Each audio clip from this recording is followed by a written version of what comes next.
Google Forms, like everything in G Suite, is constantly undergoing updates and changes. So here's a tutorial as of the fall of 2018. Some of the major changes that have happened since the last tutorial I've given, notably everything under the settings button. So when you click settings now, it's been like this for about a year now, you have general, presentations, and quizzes. And quizzes is by far the biggest and best change. But let's quickly go through the general settings. You can choose whether or not to collect email addresses. If you do choose to collect email addresses, you can have respondents receive a copy of their responses if they request it, or always, or we can leave that off. You can require people to sign in only using the domain of your school. If you check that, if you uncheck it, they can use any Gmail address to take the form. And limiting it to one response, I often have that checked, which means once they submit their form, they cannot go back and take it again, submit more answers. And if you do not want them to edit their answers after they submit it, uncheck that. But you can allow them to see a summary of all of their answers. And what that looks like, if you have that checked, is when you go to responses, there are pie charts and other data that's not specific, it's not attached to any names, but they can see a summary, which might be helpful depending on if you want them to have that information. So that's general. Then we have settings, presentation. This is self-explanatory. Show a progress bar on the bottom. We'll tell them how close they are to finishing.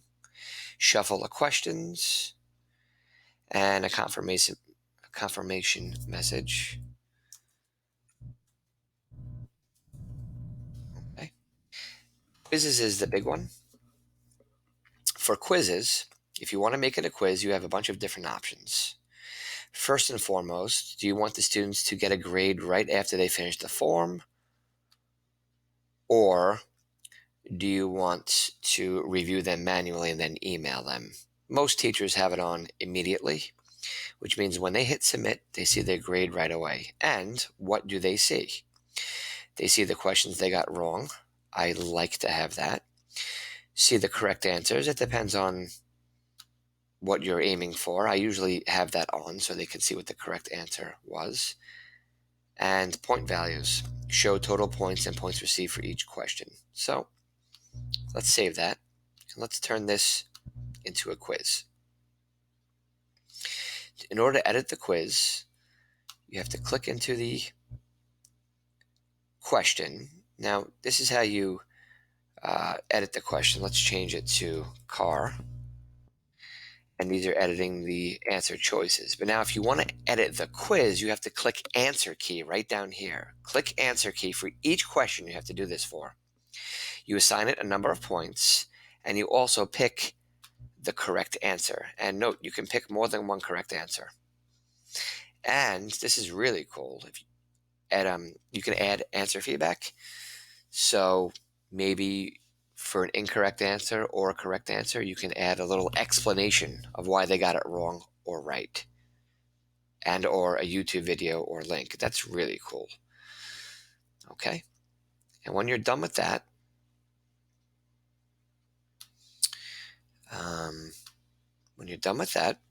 you go to responses, and you click this button right here. When you review the responses in Sheets, what happens is